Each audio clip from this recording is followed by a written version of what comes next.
Pick it up, pick it up, pick it up, pick it up. You see the drip, yeah, I'm fitted up. Hop in my car and the giddy up. Secure the bag, yeah, I get the bus. Pick it up, pick it up, pick it up. You see the drip, yeah, I'm fitted up. Hop in my car and the giddy up. Secure the bag, yeah, I get the bus. Pick it up, pick it up, pick it up. Ooh, I've been on the flex since flex on. Neighborhood all in your eardrums. I ain't never scared like Bone Crush. Boy, I got God, don't fear none. My line busy, take no calls. Feels like I don't have no flaws. Snakes in the grass, cut those off. Yo, squad shitty, my bros raw. No breaks, we go, go, go, go, go. Throw shade, that's a no, no, no, no, no. Go high, go low, low, low. Like spinning in a 644. Cash money like 504. Ball like AD24. No sleep, need more, more, more. Pick it up, pick it up, pick it up, pick it up. You see the drip, yeah, I'm fitted up. Hop in my car and the giddy up. Secure the bag, yeah, I get the bus. Pick it up, pick it up, pick it up. You see the drip, yeah, I'm fitted up. Hop in my car and the giddy up. Secure the bag, yeah, I get the bus. Pick it up, pick it up, pick it up. Ooh, I'm a real one, my day ones. Try to speak up, can't say none. Try to dig dirt, there ain't none. I make the money that save up. 10 to 80, my save ones. Take to the top on the baseline. New car, fast lane. With the booyah, that's a flex. Not human, I ain't from another planet. I'ma teleport, might vanish. I'ma wake up, do damage. Join number 7. Hello and welcome everybody into Colorado Collegiate Focus, also known as CCF Sports. You can find myself, John Cronenberg. I handle the Colorado State Rams at John K NFL. To the left of me, we got Tony Casolo. Tony, why don't you introduce yourself a little bit and tell us a little bit about yourself? Hi guys, Tony Casolo. I know I said this to you guys a few weeks ago, but graduate of the University of Colorado, write for a little website we like to call buffaloswire.usatoday.com. Some of your best source for all things Colorado. If you're interested in sports, football, basketball, throw in some soccer every once in a while, maybe some volleyball. Sitting right below me, we have the super fan himself, Rick Baum. Take it away, Rick. Tell them all about yourself. All right. Good afternoon, everybody. My name is Rick Baum. I'll be handling your Air Force responsibilities on the Colorado Collegiate Focus.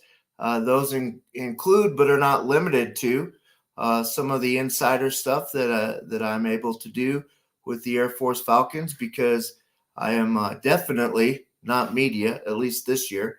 So I get a little bit of insider information. I've followed this team for decades now. Been expressly involved with them the last 13 or so years.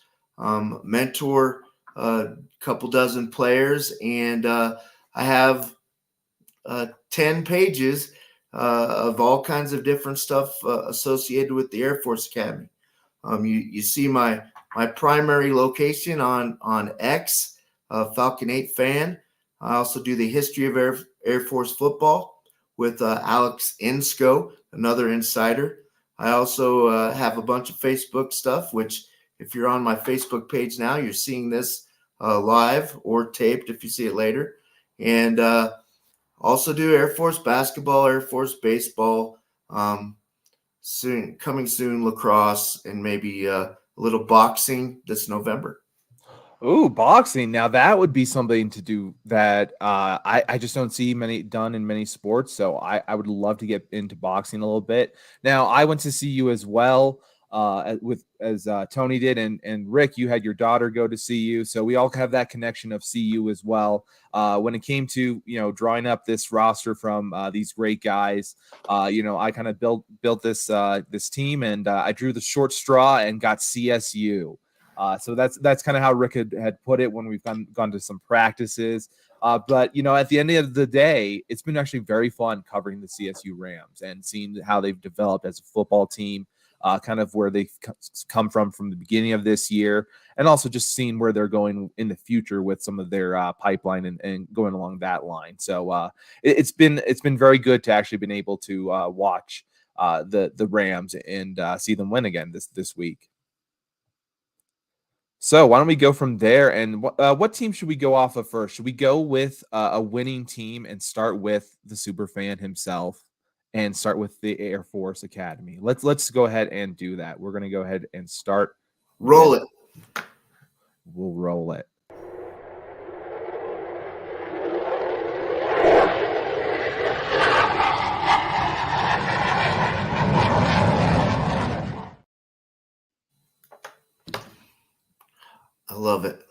I love it as well. Rick, tell us about the Air Force Falcons, how they fared this week, and let us know about their, how they're going towards the future and into next week with the bye. All right. Well, your United States Air Force Falcons are, get this, 5-0. You might call that undefeated, unbeaten, unblemished, whatever you want to add to it. We have not lost a game. I said this last week, and I'll say it again this week. Statistically, we haven't played a high level of competition yet. And if you watch any of the social media, especially the Mountain West, a lot of teams are noticing that and kind of discounting where Air Force is right now. Our total opponent win-loss is 7 wins and 18 losses. And that does sound a little alarming, but if you're looking just one slot ahead at the Fresno State Bulldogs, their team win percentage is actually 6-19 going into their game at Wyoming this Saturday. Yeah, and at the same time, it feels like Air Force is handling business when it comes to these games when they're playing them. They're doing things the way that they want to, running the ground game, taking their time, controlling the clock, and then finally going off in the third and the fourth quarter and really taking it off and then exploding for a lot of points that way. So is at least Air Force still going the way that they want to, the way trending they want to trend? Yeah, absolutely. And what you saw in this 49-10 victory over San Diego State on Saturday was our ability to rewrite the script. So, and I talked to John about this at the wee hours of the morning today. But if you're able to watch some of that film, you notice it was not your traditional SDSU defense. They were bunched in the middle, which makes sense because we had gashed people in the middle. They took their middle linebackers, who are typically just outside of the tackle box. They brought them inside, and they stacked the run. In the first 2 series, we really didn't do much against them. However, those changes that I mentioned involved throwing the ball a little bit, going outside with the quarterback, who's the one position guy, if you're not accounting for, he will have a good day. And Zach Larrier had a great day. He rushed for over 100 yards.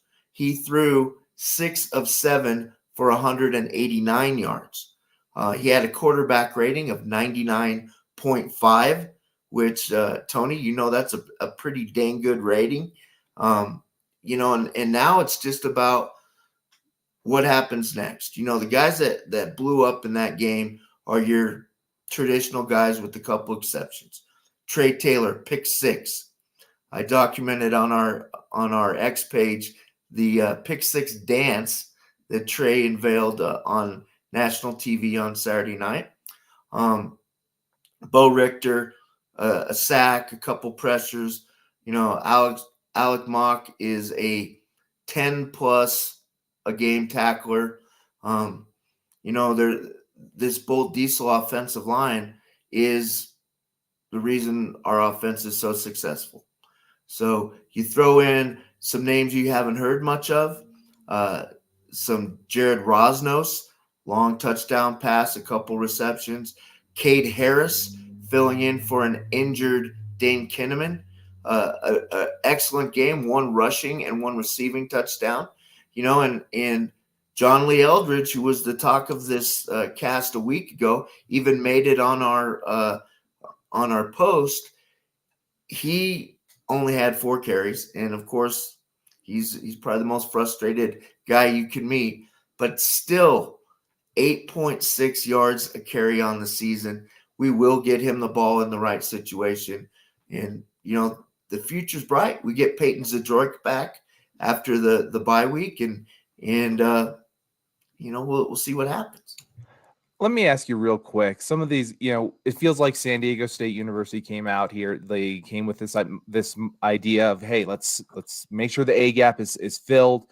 it feels like teams make a one decision on how to beat Air Force. They think, hey, this is our concept on how to beat Air Force in that triple option. Do you think that teams need to adjust and have, hey, we need to have multiple plans going forward? Because plan A may work for, hey, 2 series, like you said, and then after the 3rd series, it no longer becomes relevant because Air Force learns how to adjust and goes on the outside and knows how to do it that way. Can, like you said, open it up in the passing game when needed. So do you think teams need to have multiple kind of plans going forward when meeting Air Force? Because again, like you said, one kind of style. Yeah, I could tell you exactly how to be Air Force. I could tell you on the adjustments to make, and I could tell you what will work because I'm so familiar with this team, but you'll never hear it from me. To your point, I think what they got to do is focus on an area and be flexible and be prepared for our counterpunch. I wanted to talk a little more about Cade Harris. I was not very familiar with his kid, but man, he could fly, Rick. And he's listed as a wide receiver, but I saw him getting kind of involved in the passing game and the running game. Is this just a new weapon that Air Force has found? Tell me more about this kid, because I am thoroughly impressed by him. Well, originally Cade made his debut last year against Wyoming, and when I say officially, because he had played in the game before last year, but he got in there. He plays a position called the Z. That position is your hybrid slot / kind of a hybrid tailback position. He will carry the ball. He will catch the ball, and occasionally he might even throw the ball. Cade is just a dynamo. He's a little dude. I mean, he's probably maybe 5'7", maybe. But to your point, Tony, speedster, another fast Air Force player. Once he gets the ball, he's difficult to tackle. Well, I mean, his speed just jumped off the page to me. I'm watching him going, who the heck is this 21 out here running around looking like Coach Sanders speeding down the field? Yeah, he was impressive. I was really impressed by Cade. It's nice to see those weapons popping up every once in a while for your team. Well, and the guy in front of him is a senior, somebody that's had success in Dane Kinnaman. Dane's deal at the Air Force Academy has been extreme talent, extreme success when used, but also often injured. Now, with the bye week coming up for Air Force, how are the guys going to spend this, time? How are the coaches going to spend this time? You have a few extra days. You let your body heal. What do you expect from this team? Well, what we're doing this week, and it's a little non-traditional, but we are informally practicing for the Service Academy games. So we're looking at Navy's split back set, which has changed a little bit. We're looking at Army's semi RPO that they're doing, which has changed a bit. We're the only ones who haven't changed, so they're not going to have to look for any recent film on us. We're doing the same thing we've always done with the triple option. So this week it's practicing for Service Academy. Then the guys will get a long weekend. Some of them are heading out to visit family. I know a handful of them are interested in going undercover to Laramie with me on Saturday. So we'll see how that turns out. Yeah, so you're going to go watch Wyoming play, it sounds like, and get some Allegedly. Okay, allegedly you're going to make a drive there. We'll see if you end up doing that, because we know it's hard to make it out there all the way to Wyoming from where you're at, especially. So well, can't see that coming. Yeah, the thing is, and the guys were talking, well, we're going to wear all of our gear, and I said, you're not going with me then, because we're not going to be targets. We're going to wear brown, or we're going to wear a neutral color. But yeah, if we go to look at them, which we probably could do on TV on Saturday, but regardless, if they insist on going, I'll probably be with them, and it'll be fun. Will be had by all. And we have a comment coming in here from Richie. Good evening, guys. Hey, Richie, let us know. I know I'm pretty sure on your football allegiance, when it comes to college. But please remind me, let me know how much we can love and hate you there. He might be there. That is correct. You understand how this works now with Rick and how he works when it comes to helping this team and knowing everything. It's all alleged. It's all alleged, everything. He really is just a guy to be there and loves to go into games. How many have you been to, just so Richie knows, how many have you been to in again, almost in a row? And again, you've been to so many. Your mind will be blown. 153 of the last 155 games.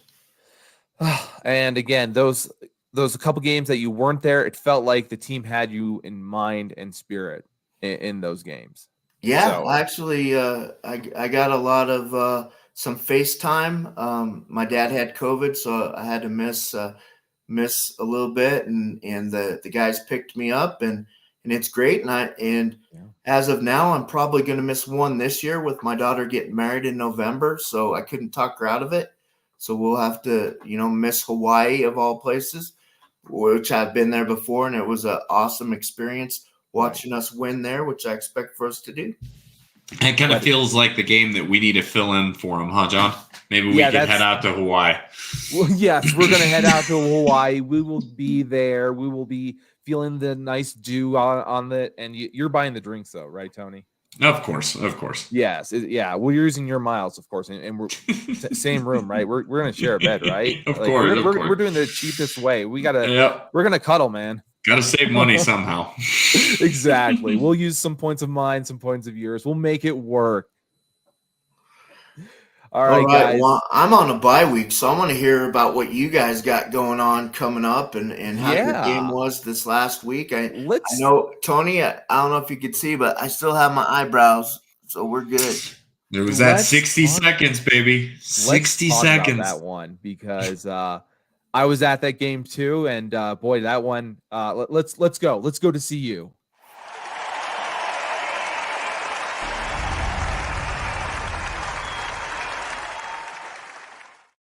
Well, there we were sitting at about the 3-minute mark of the second quarter, and it's 34-7, and you're thinking, "Oh Lord, we're gonna have another Oregon in store for us." Oh yeah, and then the game, one of those, it flipped.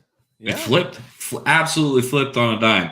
From that point on, CU outscored USC 34-14 to make it a game. And as we spoke, when we scored that last touchdown and they were lining up for the onside kick, Rick and his daughter were fearing for his eyebrows. But, you guys, you really look at this, and I wrote about this right after the game. It's hard to not look at the times in the first half where CU shot themselves in the foot. They have a receiver slip when Shador's trying to get outside the pocket, and he lets go of a pass that instantly he wants to have back that is picked off.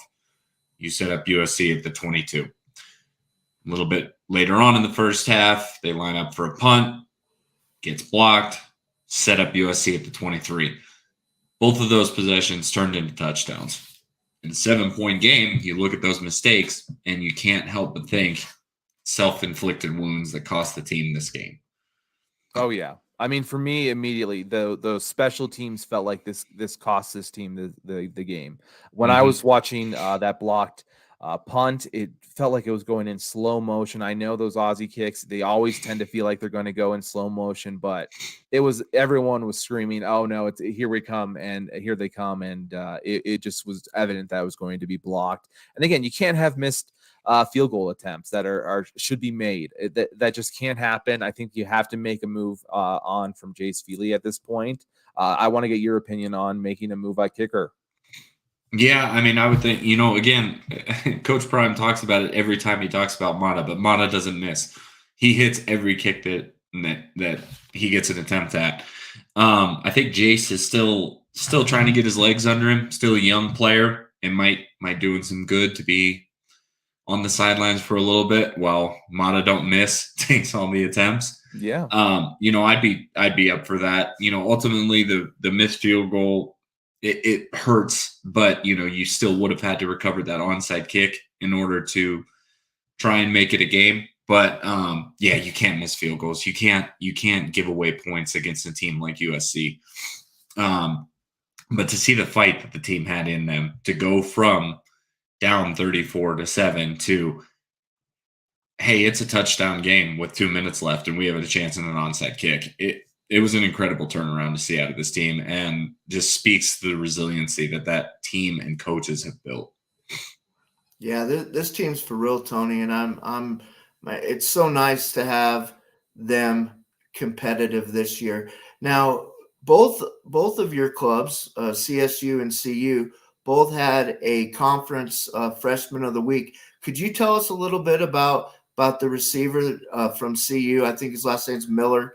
He had a huge game. He's a little bit off my radar, so I'd like to hear a little bit about him. Yeah, Omarion Miller. He was a true freshman, a 4-star recruit. So he is an absolute blue chipper. Coach Prime talked about it after the game. The reason you haven't seen him is because he hadn't practiced well. And he was not expecting big things when he sent Miller into the game. He said, I haven't seen that. I haven't seen that in the practice field yet. But he definitely delivered when we needed it most. We have been a little nicked up there. I think he came onto the field for Javon Antonio, who's more of our big receiver.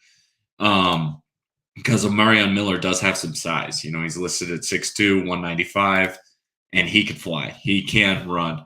And it's funny, me and my brother were kind of talking about him. It's that freshman mentality where you look like he's running so fast and so slow at the same time. Because you can see just the wheels turning instead of him just going out and playing. So if that's how he looks when the wheels are still turning, I think we're going to have another all-star here on our hands, guys. But yeah, he set a freshman record for most receiving yards ever by a true freshman in a game, 196 yards, and made some incredible catches, Rick. It was fun to watch.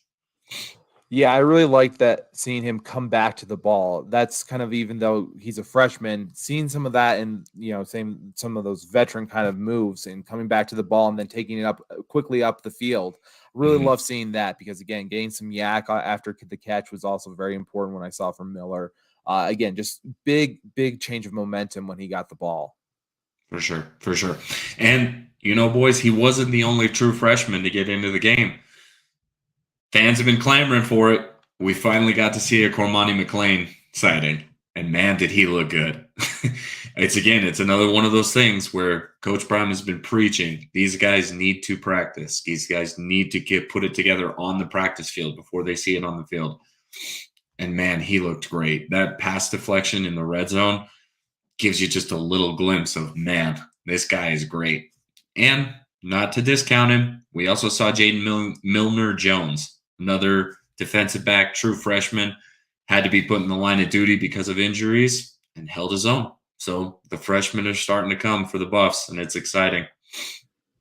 Yeah, it was nice to see those guys make up for, Shiloh Sanders being out. Again, just the entire defensive back group was doing a great job in terms of once they got it together, they were really working off each other very well, passing off receivers if there was two guys working off of each other and it was needed to be passed off to the safety. Love to see those kind of things happen with Charles Kelly and what he's able to do with this defense, kind of being able to fully use his mind in that sense, because, finally in those games, it felt like they were getting to the USC, pass rush wise, and that started to allow the defensive back group to do more and be freed up.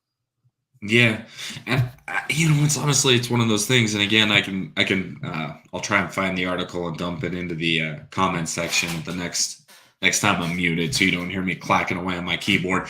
But I wrote about it again in my takeaways. This team has glimpses of greatness where you can see them starting to put it together. The first 27 minutes of the game, when they're down 34-7, looks awful. But man, from that point on, it just seems like when one phase is clicking, the other phase is clicking. You get that interception. I think we're the only team in the country that's gotten an interception against Bo Nix and Caleb Williams. So, for all the yardage and everything we've given up, when this team gets hot, they're a dangerous squad, and it's fun to watch. Yeah, and it was one of those things where I felt like everyone in the crowd never gave up. It felt like, which was again, it says a lot to this team and how this. Again, the fans have reacted because again, when you're down by so many points and all of a sudden you can turn and you see your entire crowd still roaring at every single play, still behind you at every single play, that means a lot to those players and that gets you going. So I'm sure that's something that they feed off of and are able to, go off of because they've been in these big games. A lot of these guys, they've been in, the top of their high school, top 25 in high school. So these guys have experienced those moments and they live off of it.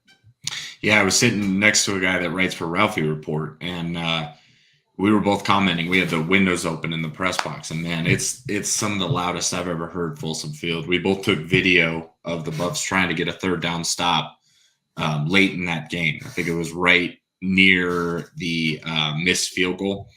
But we were taking video. I mean, it was absolutely rocking. Like you could just feel it in the stadium that everyone knew the momentum had turned, and they were thinking a win was coming, and we weren't able to pull it off. But very near in the near future, the Buffs are going to be pulling these games out and competing against the best in the country. So let me ask you. Oh, I'm very sorry. Let me ask you real quick, though. What are your thoughts on the run game decisions at the end of the game? I think it's always tough. You need to score as fast as you can. But you also need to make sure everyone's on the same page. Shedeur Sanders actually talked about that in his post-game press conferences, saying that he took it on himself. He said it was his fault. His guys were not lined up, not in the right spot. So it was better to get everyone set and get the play design down so that everyone knows what's happening and can execute it. Take a few seconds off the clock. They scored. If they could recover the onside kick, they still have 2 minutes left. Yes, would have been great if they would have scored with 3 or 4 minutes left. Sure. But I think it's better, and I agree with his mindset, to make sure everyone's on the same page, make sure everyone knows the play, and execute perfectly and waste a few seconds than to rush and potentially cause a mistake that's going to put you out of the game. Tony, do you think that 5 games into the season, jumping out to that incredible 3-0 start, and then really getting blown out, now making a close game against probably one of the best teams in the nation in USC. Do you think Arizona State on the road is the perfect solution? I think so, but then I see the Vegas line come out, and I'm all kinds of confused.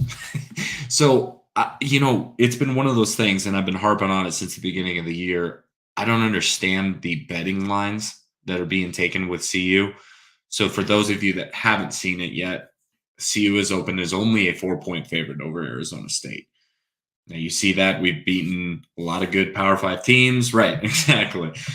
Beaten a lot of good Power 5 teams in our non-conference. Yes, we've struggled with the blue bloods of the Pac-12, but I see a 4-point swing, and I'm just like, I don't understand this. I think Arizona State could be a speed bump to CU, but it depends on how they come to play. If they come like they came to play in the second half of USC, then I think they're going to blow Arizona State out.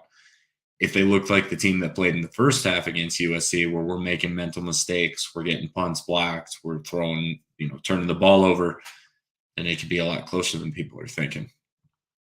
Well, I think I found a way to pay for my Hawaii trip. There you go. You got to start throwing that money down. Oh, I'm sure plenty of people are very happy that put that 3.5 plus wins they're expecting this week to be the one where, hey, they hit the 4 and they're rolling in some money and feeling good. Mm-hmm. So anything else, though, that you have to say for CU? Because it feels like, again, they have a lot going for them. And what do they have going for them for next week, though? Yeah, I think that's a perfect statement that you just said, John, because I think it's getting lost on the 3-0 start that this team was only pegged as a 3.5 total win team for the entire year. And we're coming off a 1-11 season. I know expectations are as good as what happened last week, but to see how quickly this team has been built and turned around to even have a 3-2 start and to play USC as well as they did. Bright days are ahead for the Buffs. And Now, I think go ahead. I'm sorry. I heard a lot of people saying you can't take this can't be a moral victory. Do you take this as a moral victory almost? I never look at a loss as a win. It's hard for me to say, yes, this is a moral victory, but I kind of take this as like that loss that can propel you forward. So my best comp is, John, you'll be familiar with this. I bet you will too, Rick. But in that 2016 season, when CU went into Michigan and played them extremely tough, maybe could have beaten them if quarterback Sefo Liufau doesn't hurt his ankle. Yes, that's a loss. But could this be a loss that propels you forward? Absolutely. But it'll be interesting to see how they come out in the next couple of weeks because they have two very winnable games against Arizona State and Stanford. And do you think it'll be good for them in a sense to get away from maybe some of the celebrities and some of that kind of talk for, just, hey, a week or two, in a sense? I don't know, to be honest with you, because it feels like it helps them at some end. It definitely helps in recruiting, obviously, but at the same time, you got to live up to it. Right. And it's one of those things too, where they know who they are. They're okay with who they are. They're a team that embraces the celebrity and the spotlight. It's going to burn you sometimes, but sometimes it's going to help you. Man, I'm looking forward to these next two games because after Arizona State and Stanford, things get a little thick again. So, we're always pushing towards bowl eligibility. And we had a Sefo Liufau mention, which is amazing. And I think that's a great opportunity to transition to the third leg of this three-legged process. Let's do it.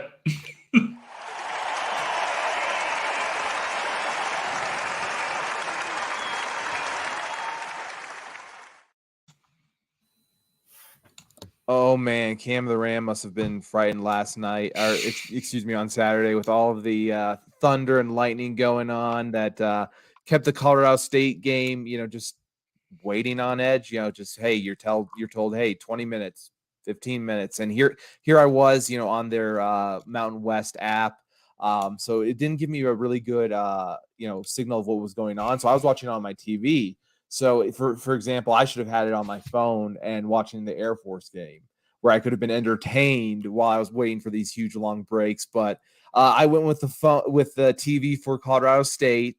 But it was a long wait. I'll tell you that. It felt like forever. But at this end of the day, it was great to see Utah Tech go against the Colorado State Rams. And the Colorado State Rams, I do feel like were held back somewhat in the second quarter when it came to those two breaks, but they came out really quickly.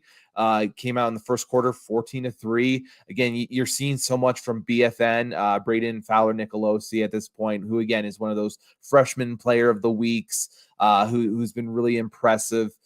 He's just, again, this game he threw for over 450 yards, 4 touchdowns. He did have a couple interceptions, but again, he's been a guy who tends to take those riskier throws. And on top of that, you have a guy like Torrey Horton, who's been, dominating.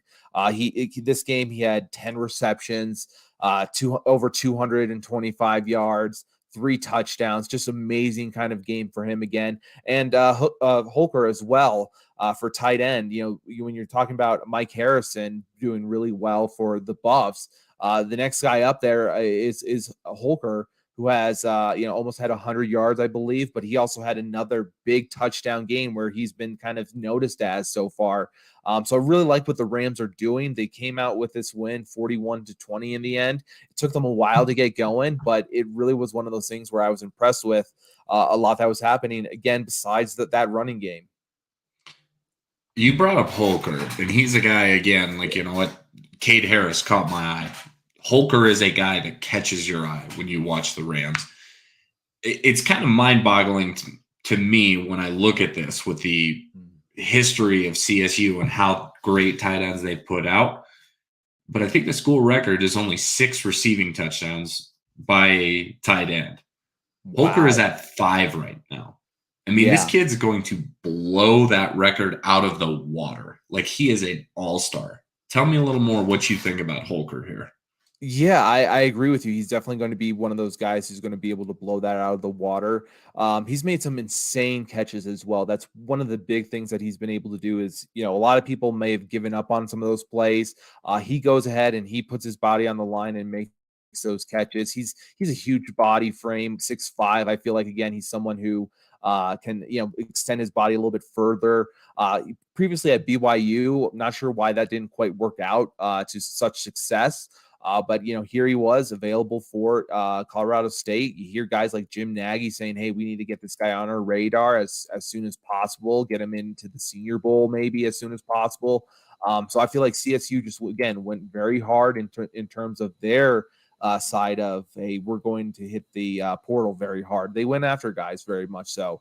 I know CU got a lot of talk about going after the portal, but CSU has used the portal, if not just as much, if not, just slightly less the last 2 years than CU. So they used him well, and I think they really have targeted these tight ends to be those special kind of guys. And again, they're targeting for a lot of these air raid kind of offenses. So eventually they see those zones kind of open up for those tight ends, and then they can go ahead and use their athleticism and their ability to finish those plays off. Man, I'll tell you, John, we mentioned it earlier about, BFN. This kid's a freshman, freshman of the week for the Mountain West Conference.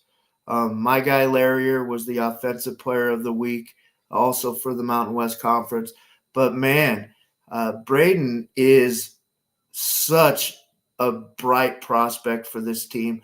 I'll tell you, just like some of the things Tony's mentioned about CU, about the young guys, man, the future is bright. And then on the other side of the ball, you got Mo Camara. Tell us a little bit more about Mo. Yeah, Mo Camara, honestly, he could have gone into the league last year, entered the draft. I'm not sure if he would have gone cemented himself as early as he has by playing this year. So definitely was an improvement to come back to show himself off. Right now, he leads the entire nation in terms of sacks per game at 1.63. He still leads there. Very excited what he can do. He moves around now quite a bit for the Rams. So all of a sudden, we saw him this week get a sack at defensive tackle. So he's no longer just doing it at end and being that edge kind of guy coming off when it's a pass. He's being able to do it to give you pressure in the interior. And we know what kind of difference maker it is when you have some interior pass rush where your quarterback all of a sudden cannot step up for those passing plays, can't find those lanes. And all of a sudden it lets those other guys, your edges that are maybe not as athletic or as gifted, can all of a sudden get home on some of those plays. So it really opens a lot of opportunities, at least in my opinion, when you don't have as much going on from your interior pass rush. All right, we're going to have a little fun, boys. I'm going to put each of you guys on the clock here. Okay.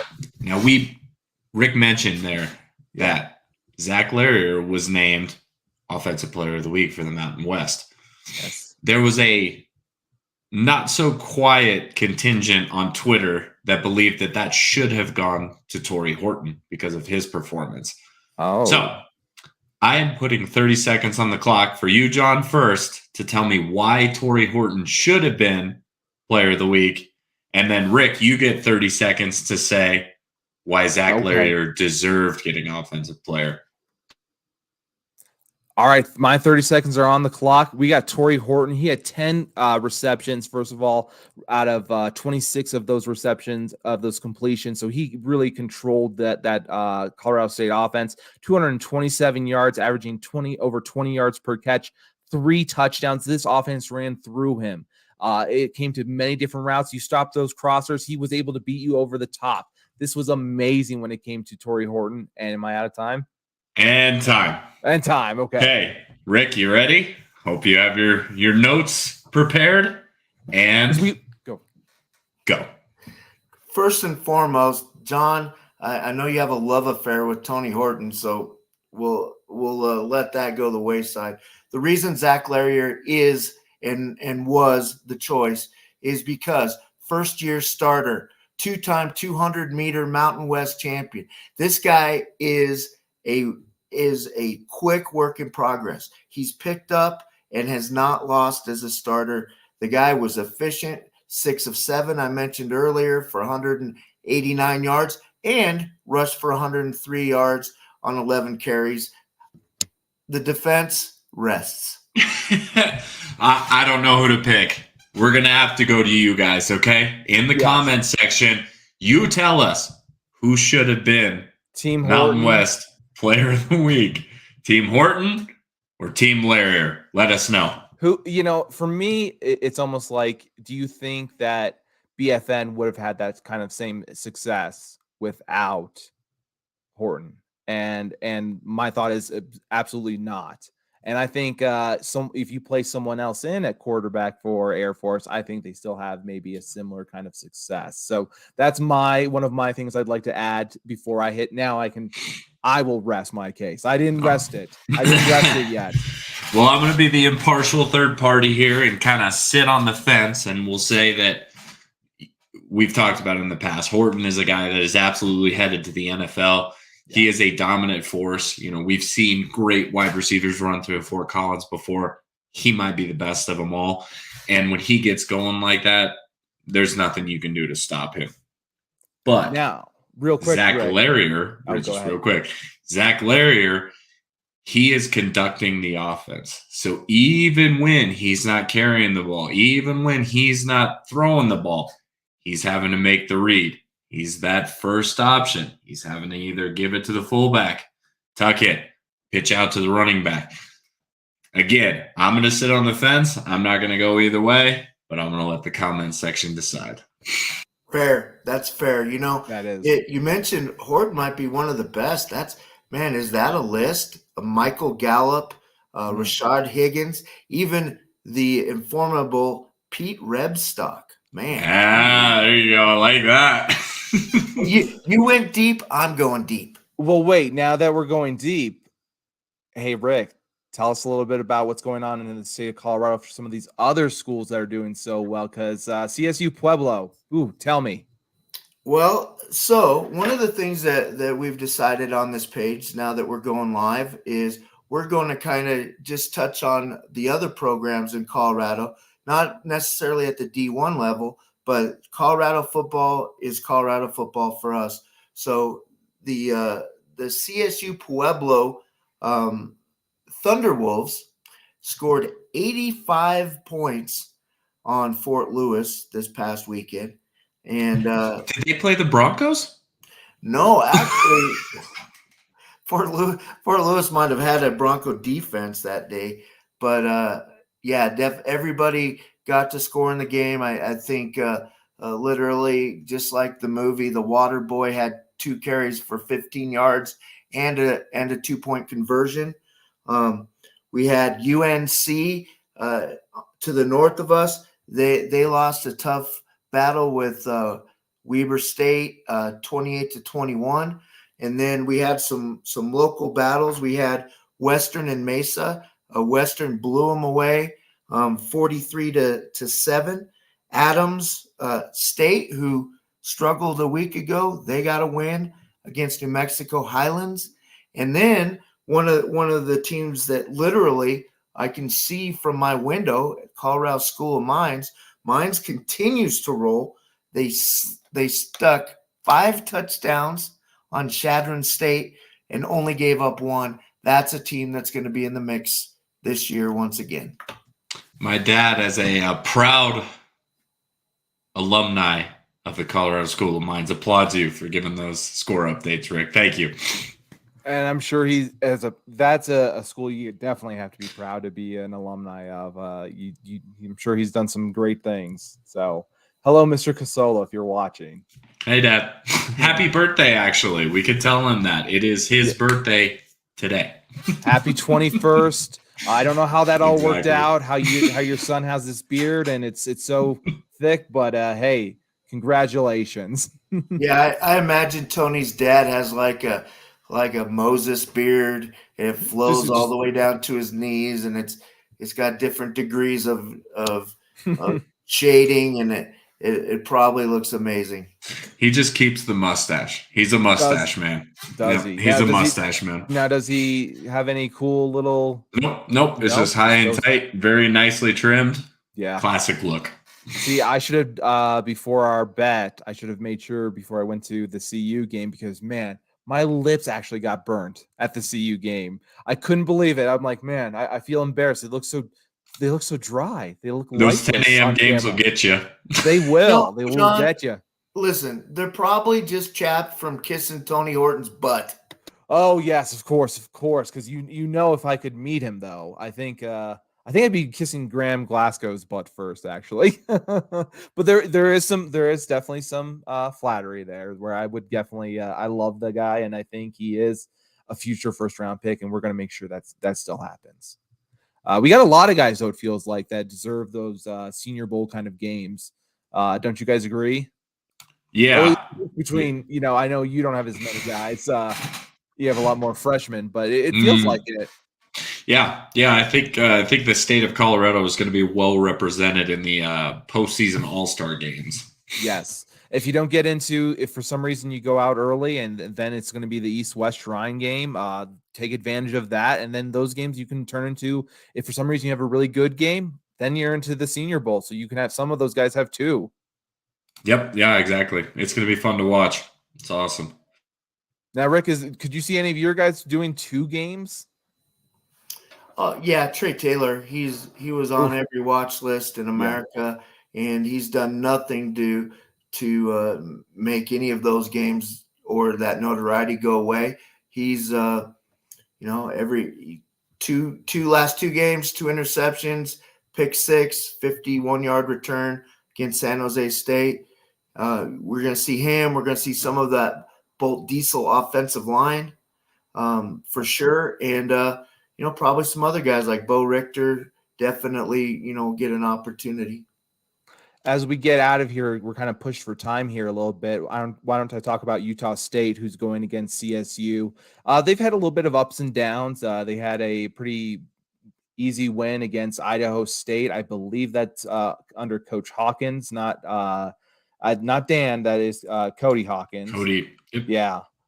They then had a tough game actually with Air Force, but Air Force pulled away from that. It felt like pretty easily. Wouldn't you agree in the end when it came to that, Rick? 39-21. And then from there, they Utah State faced James Madison. They were able to hold. James Madison was able to take that win 45-38. Last week, Utah State was able to get their win. And that was against Connecticut, who has yet to get a win. That was on a blocked PAT. They were able to hold that off. But from there, it sounds like Utah State, they're missing their freshman quarterback. They're going back with their previous starter in Cooper Legis. Am I saying that right, guys? Lega. Yes. And he had a good game, though. 11 of 13, 204 yards, 3 touchdowns against Connecticut. So he's looking to get back into that starting position after that concussion to Hillstead. And so I'm sure he's looking for a very good bounce back game and kind of take control. However, I still think that CSU can take this control this game. What do you got for a final score there, John? I think that this is going to be one of those games where, again, you see 45 points out of CSU, and I think they're going to give up around 27. What are your guys' thoughts? We'll go first with Tony. I see it being a lot closer, to be honest with you. Really? Okay. I think Utah State definitely plays better at home. Okay. And I think you see that reflective in the line here. It's only a 1.5 point spread. So again, these Colorado teams are probably facing spreads that look a lot closer than people would think. Yeah. I'm going to give Colorado, and it's crazy because I was just looking at ESPN. So CSU is a 1.5 point favorite, but the matchup predictor is giving it to Utah State 71% of the time. Yes, at home. But I'm going to go against ESPN and their matchup predictor. I'm going to say CSU gets the win 28-17. to 24. Okay, it's going to be much more tight. Rick, you know Utah State very well. You've been there. Tell us how the atmosphere is like and if CSU can come out with this. It's crazy up there. We played there last October and lost, and the atmosphere is it's classic football, right? You walk in, you got the Merlin Olsen statue. You've got, I mean, it's the most beautiful part of the country in Logan. With that being said, I really think that these are programs going in the polar opposite direction. I like what Tony's saying about a 4-point CSU win. I'm going to stick with that and go 31-27 Colorado State Rams. Very nice. So it sounds like we have CSU kind of going get wins across the board. Besides that, though, you and I, Rick, in terms of at least picking the winners, we're tied for first. So Tony, you're one game behind. You said you were going to pulling up the rear. You're pulling up the rear, but you kind of knew what you were getting in for with USC. You kind of said, "Hey, I did the prediction early." So let's see here where the Buffs are at for you right now. Yeah, again, I kind of touched on that spread. I actually think it's going to be way bigger point differential than 4 points. I kind of see almost a similar game in what we saw earlier in the year when CU played Nebraska. I think these are kind of similar teams. They're both having issues with their quarterbacks.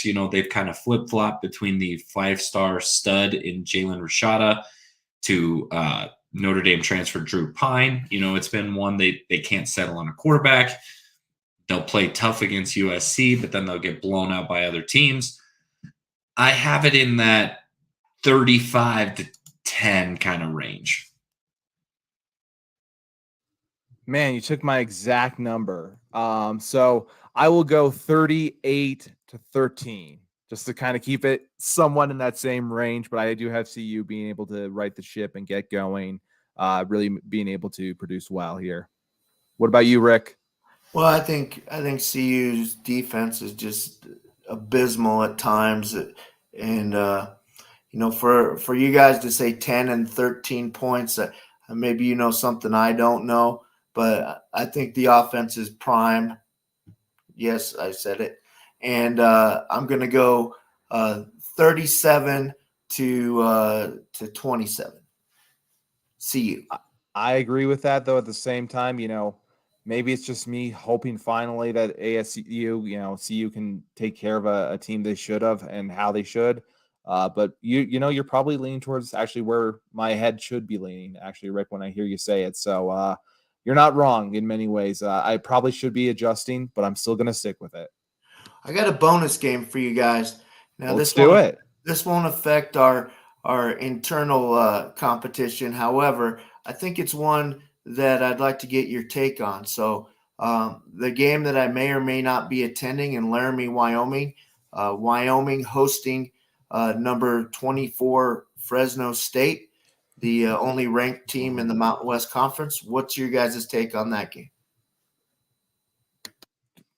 Ooh, this one has me honestly, my mouth is open without knowing this one. This one is where I could see both teams being a very hard-fought game. This is where I could see it being a coin flip on whoever kind of gets their mojo going first. I'll take Fresno State still for the Mountain West, going at let's have it at 27-24, hard-fought game. What time is it at? That's a good question, actually, for me. It's a night game. It's actually nationally televised. It'll be a 6 p.m. game on Fox. That's going to be cold. That makes me think it's going to be cold, and that's hard for Fresno State. I don't know. I'm going to stick with 27-24 Fresno State. What about you, Tony? And then we'll go on to Rick, because this is your bonus. Yeah, I really think this is this is kind of the the unstoppable force against the immovable object here, because Wyoming is a team that relies on the run. They're a team that runs the ball first and foremost. Again, not to the extent that a team like Air Force does, but when you look at their stats across the board, they average more yards rushing per game than they do passing. Now, when you look at Fresno's defense, they have a very, very tough defense, especially to run on. So maybe Wyoming can get that home cooking going a little bit, maybe get the run game wound up. I'm going to go with the upset. I'm going to say that Wyoming is able to sneak one out against Fresno State, and they do it final score of 24-20. Holy cow! I like both of those mindsets. Here's what I'm thinking. I looked at all the games for both teams. I see a Wyoming team that we talked about a couple weeks ago held Texas to 10 points through 3 quarters on the road. They beat a Texas Tech team who's starting to find a little bit. Also, I think what I had mentioned earlier, Fresno State's played teams with the combined 6 wins. I just think it's a culture shock in Laramie, Wyoming. The crowd there is crazy, just absolutely nuts. They wear the UPS colors, the brown and the yellow there. I think it'll be too much. I'm going to predict a last-second John Hoyland 55-yard field goal to send the Cowboys to Colorado Springs the following week with a 24-23 victory. I love it. I think we're going to count that so we can again start to have some separation in our scores and who's winning. So we're going to count that one. Thank you for watching, everyone. We're pushed up here on the hour mark, so please give us a follow at _sports, CCF_sports. Also, you can follow me at John K NFL. Tony, why don't you give them your at from X? Yep, you guys can find me on X at Lots of Boba Fett. And Rick. Yeah, same X on Falcon 8 fan and History of Air Force Football on X and SSN Air Force and Air Force everything. That's me. That's you. All right, guys, we'll get on out of here. Enjoy your college weekend of football and have a great one. Go and try your luck. Test me in again, we let it rain. Keep on start us up. Got that black and white, that yin and yang. Mr. Officer, please don't search us. We don't got a thing. Tell her park it up. Then that be poking out them jeans. Up and sparking up. Like the fireworks, I keep the flame. Heard you barking up. It's the wrong tree, I got the strings. Yeah, I'm charging up. They can keep up, got them looking drained. Now they walking up. Trying to put the face to the name. Pull up and I'm swerving. If a try to